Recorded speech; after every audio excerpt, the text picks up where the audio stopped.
Hi, this is Tiffany Howe with my video essay questions for chapter 18 and 19.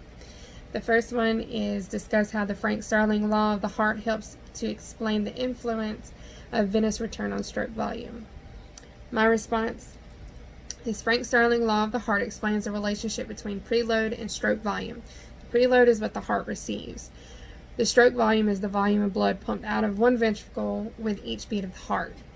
As the heart is stretching, which is when the blood is returning to the heart, if the stretch is increased, this means more blood is pumped into the chamber, which also means more force is needed to contract in order to eject the blood.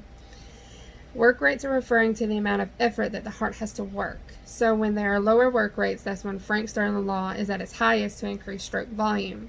And when the work rates are higher, that is when the contractility is at its highest. This allows cardiac output to be synchronized with venous return.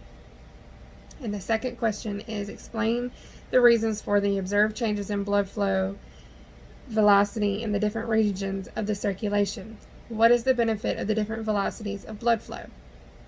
And my response to this one is the velocity of blood flow changes as blood goes through the systematic circulation. The speed of the flow changes when it comes to the cross-sectional area of vascular tubes that are being filled.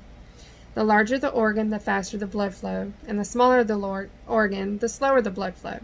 In the aorta and other large arteries, the blood flows faster because there is the least amount of cross-sectional area.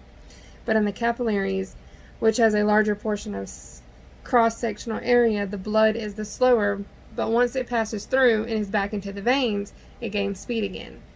Slow blood flow allows time for exchange of the blood and tissue cells. Fast blood flow strengthens the heart.